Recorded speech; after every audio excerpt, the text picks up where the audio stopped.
Hello my anime lovers, what's up and welcome back to my channel.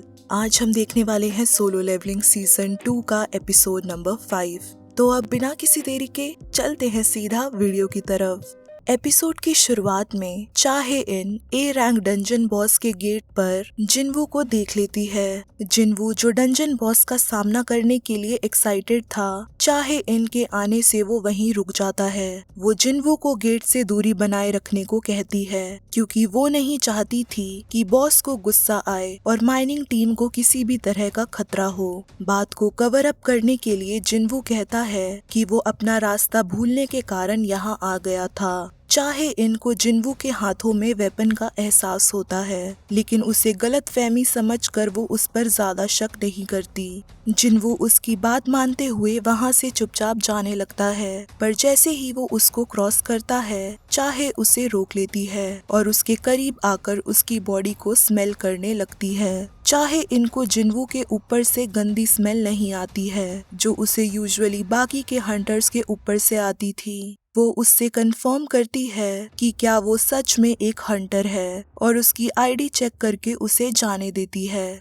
चाहे इनकी knows बहुत ही ज्यादा सेंसिटिव थी, जो माना की स्मेल को बर्दाश्त नहीं कर सकती थी। माना की एनर्जी के कारण उसे हंटर्स के ऊपर से भी अजीब स्मेल आती थी, जिसके लिए वो हमेशा अपनी नोज को कवर करके रखती थी। उसने जब जिनवू को स्मेल किया तो उसे वो स्मेल उसके ऊपर से नहीं आती। उसे लगता है कि शायद लो लेवल होने के कारण उसे वो स्मेल उस पर से नहीं आई होगी, लेकिन चाहे इनको इस बात पर अजीब भी लगता है कि उसे जिनवू की बॉडी से खुशबू आ रही थी। जिनवू माइनर्स के ग्रुप में वापस चला जाता है। माइनिंग मैनेजर जिनवू से कहता है कि वो काफी ज्यादा लकी है जो उसे हंटर चाहे इनसे डायरेक्ट बात करने का मौका मिला था, क्योंकि वो ज्यादातर बाकी लोगों से दूरी बनाए रखती थी। साथ ही वो ये भी बताता है कि हंटर चाहे इन बहुत ही ज्यादा अच्छे स्वभाव की है, जो हमेशा उनके सुरक्षा के लिए अलर्ट रहती है। उसमें ये खासियत है कि उसकी स्मेलिंग पावर बहुत ही ज्यादा स्ट्रॉन्ग है, लेकिन इसकी वजह से उसे हंटर्स के पास जाने से काफी परेशानी भी होती है, जिसके लिए वो हमेशा अपनी नाक को रुमाल से ढक कर रखती है।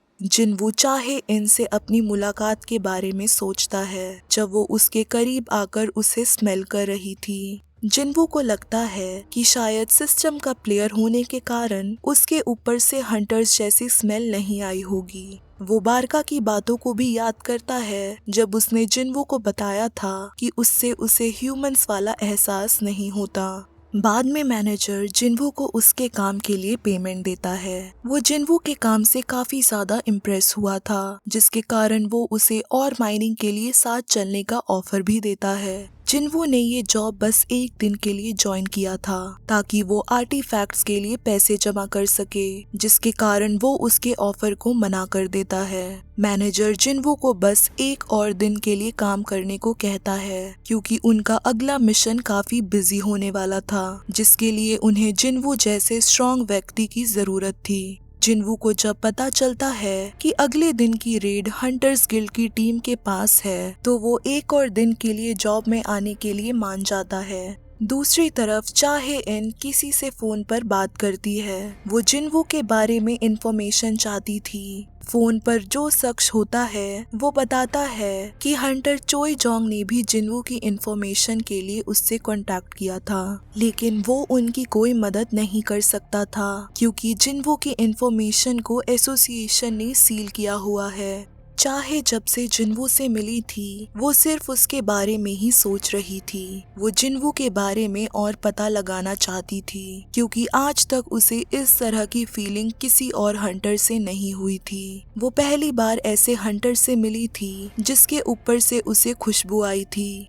अगले दिन जिनवू माइनर्स से मिलता है ताकि वो मैनेजर से किए अपने वादे को पूरा कर सके। जब वो माइनिंग साइट पर पहुंचता है, बाकी के माइनर्स उसे देखकर ग्रीट करते हैं, जिससे उसे वो दिन याद आ जाता है जब वो डबल डंजन में जाने से पहले अपने टीममेट से मिला था। जिनवू पूरी मेहनत से सी रैंक डंजन में काम करता है, जिससे सारे उससे काफी ज्यादा इम्प्रेस होते हैं और ब्रेक के बाद वो लोग रैंक ए के डंजन में माइनिंग करने जाने वाले थे। लंच ब्रेक के दौरान स्ट्राइक टीम बी का कैप्टन सन किन्हू वहां आकर जिनवो और बाकी माइनर्स को ग्रीट करता है। किहून एक माइनर को अपने साथ लगेज कैरी करने के लिए गेट के अंदर ले जाना चाहता था क्योंकि उनकी टीम का पॉटर आज नहीं आया था। वो वॉलंटियर को हाई पेमेंट देने का भी वादा करता है। कोई भी माइनर उसका ये ऑफर एक्सेप्ट नहीं करता क्योंकि ए रैंक रेड में जाने के लिए कोई भी माइनर इस काबिल नहीं था। जब कोई जाने के लिए तैयार नहीं होता, जिनवो कहता है कि वो उसके साथ रेड में जाना चाहता है। बाकी के माइनर्स जिनवो को ऐसा करने के लिए मना करते हैं क्योंकि सिर्फ पैसों के लिए अपनी जान को रिस्क में डालना सही नहीं है। जिनवो को पैसों से कोई मतलब नहीं था, उसे तो बस बहाना मिल गया था जिससे वो रैंक ए डंजन के अंदर जा सके। जिनवो टीम के लगेज को कैरी करते हुए उनके साथ डंजन में एंटर करता है। जिनवो को पिछले दिन के कंपैरिजन में डंजन से कम पावर फील होता है, लेकिन फिर भी उसे एक अजीब सी शक्ति का एहसास होता है जो उसे रेड गेट के दौरान फील हुई थी। किहून खुद को मोटिवेट करता है कि वो इस रेड में जरूर कामयाब होंगे। अभी तक वो ऑफिशियली कैप्टन नहीं बन पाया था, लेकिन इस रेड को पूरा करने के बाद वो फाइनली कैप्टन बन जाएगा। थोड़ी ही देर में वहाँ काफी सारे वुल्फ मैजिक बीस्ट आकर टीम पर हमला कर देते हैं। हंटर्स मिलके सारे वुल्फ बीस्ट को इजीली हरा देते हैं। ये वही वुल्फ्स थे जिनका जिनवो से पहले सामना हो चुका था, लेकिन यहाँ पर वो उनसे फाइट नहीं कर सकता था क्योंकि उसका काम बस टीम के लगेज को संभालने का था, जिसके कारण वो पीछे से ही टीम को फाइट करते हुए देख रहा था। टीम को ये देखकर हैरानी होती है कि ए रैंक डंजन में आखिर ये सी रैंक वुल्फ क्या कर रहे थे। जिनवो की नजर वुल्फ्स की गर्दन पर बंधे कॉलर पर पड़ती है, जिसका मतलब था कि ये किसी के पेट्स थे। फिर वहाँ पर हाई ऑर्क्स का ग्रुप आ जाता है, जो आते ही हंटर्स पर हमला कर देते हैं। हाई ऑर्क्स की पावर बहुत ही ज्यादा थी, जिसके कारण वो टीम पर काफी भारी पड़ते हैं। हंटर्स ने अपनी पूरी ताकत ऑर्क से फाइट करने में लगा दी थी। हीलर्स भी पूरी जान लगाकर इंजर्ड हंटर्स को ठीक कर रहे थे, लेकिन फिर भी वो लोग ऑर्क्स के आगे कमजोर थे। इससे पहले कि सारे हंटर्स मारे जाते, जिनवो अपनी स्टील्थ एबिलिटी का यूज करता है और ऑर्क्स पर हमला कर देता है ताकि वो बिना किसी की नजर में आए उनकी मदद कर सके। टीम को भी ये देखकर अजीब लगता है कि अचानक से इतने पावरफुल ऑक्स कमजोर कैसे पड़ गए थे।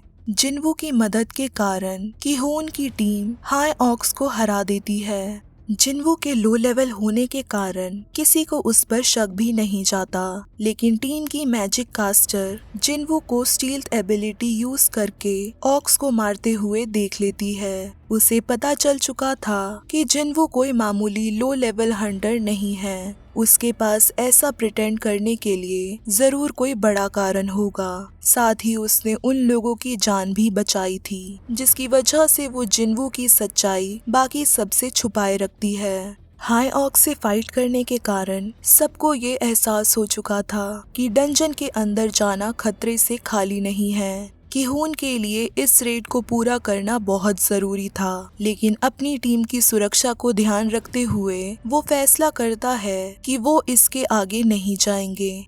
सारे जब डंजन से निकलने के लिए गेट पर वापस पहुंचते हैं तो वो लोग वहां पर हाई लेवल बैरियर देखते हैं। आधे हंटर्स मिलकर बैरियर को हटाने की कोशिश करते हैं। तभी अचानक सबको डंजन बॉस की मैजिक पावर का एहसास होता है और जो हंटर्स बैरियर हटा रहे होते हैं सबके मुंह से खून आना शुरू हो जाता है। सारे जब पलटकर पीछे देखते हैं तो वो लोग लगभग 50 हाई ऑक्स वहां खड़े देखते हैं। किहून अपनी टीम की सुरक्षा के लिए आगे आ जाता है और उनमें से एक हाई और किहून को ग्रीट करते हुए अपना नाम कारगालगन बताता है। कारगालगन कहता है कि उसने ही डंजन के एंट्रेंस को ब्लॉक किया है। वो किहून को चॉइस देता है, या तो वो सारे उससे मिलने के लिए डंजन के अंदर आएं या फिर यहीं पे उसके ऑर्क सोल्जर्स के हाथों मरे। किहून को ये बात पता थी कि वो लोग इतने सारे हाई ऑक्स का सामना नहीं कर सकते थे, जिसके कारण वो कारगालगन को प्रॉमिस करता है कि वो उससे मिलने के लिए डंजन के अंदर आएंगे। कारगालगन ये सुनकर बाकी के ऑक्स के साथ वहां से चला जाता है। किहून चाहता है कि फाइट के दौरान जिन्वू डंजन से निकल जाए और मेन असॉल्ट टीम को वहां ले आए, जब तक वो और उसकी टीम कारगालगन और उसके साथियों का ध्यान भटकाएंगे। इस फैसले पर जिन्वू सवाल उठाता है कि ऐसा करने पर वो सारे मारे जाएंगे, जिस पर किहून कहता है कि एज अ हंटर उनका काम यहाँ से जिंदा बचना नहीं है, बल्कि गेट को क्लोज करना है ताकि ये बीस्ट उनके वर्ल्ड में ना घुस पाए। जिन्वू ई रैंक हंटर था और उनकी टीम का हिस्सा भी नहीं था, जिसके कारण वो उसकी जान को जोखिम में नहीं डालना चाहता था। इसलिए किहून उसे मौका देखकर वहां से भागने को कहता है। टीम की हीलर हान सेमी जिन्वू को अपनी वसीयत की छोटी सी बुक देती है। वो चाहती है कि जिन्वू ये उसके परिवार तक पहुंचा दे। जिन्वू को ये सिचुएशन बिल्कुल डबल डंजन जैसा लग रहा था, बस ये फर्क था कि वहाँ के हंटर्स सेल्फिश थे, लेकिन यहाँ के हंटर्स काफी बहादुर हैं। जिन्वू सबकी फीलिंग्स को समझते हुए उनकी बात मान लेता है। इसी बीच चाहे इन जिन्वू को ढूंढते हुए माइनिंग टीम के वर्क लोकेशन पर पहुंचती है। जिन्वू को ना देख पाने के कारण उसे लगता है कि शायद उसने माइनिंग का काम छोड़ दिया है। फिर उसकी मुलाकात माइनिंग मैनेजर से होती है, जो उसे उसकी छुट्टी वाले दिन भी आने के लिए सवाल करता है। चाहे इन उससे जिन्वू के बारे में पूछती है, जिस पर वो बताता है कि जिन्वू ने स्ट्राइक बी टीम का पॉटर बनने के लिए वॉलंटियर किया था और इस वक्त वो रैंक ए गेट के डंजन में है। जैसा कि किहून ने प्रॉमिस किया था, जिन्वू और बाकी सारे हंटर्स डंजन के अंदर कारगालगन के महल में पहुंच जाते हैं। वहां पर हाई ऑक्स की पूरी सेना थी, जिन्होंने हंटर्स को घेरा हुआ था। कारगालगन थ्रोन पर बैठा हुआ था, जो हंटर्स को देखकर उनका स्वागत करता है। सो हे गाइस, अगर ये वीडियो आप सबको पसंद आई है then don't forget to like, share and also subscribe to my channel. और बाकी के सोलो लेवलिंग के एपिसोड्स को चेकआउट करना मत भूलना। तब तक के लिए टेक केयर एंड सायोनारा।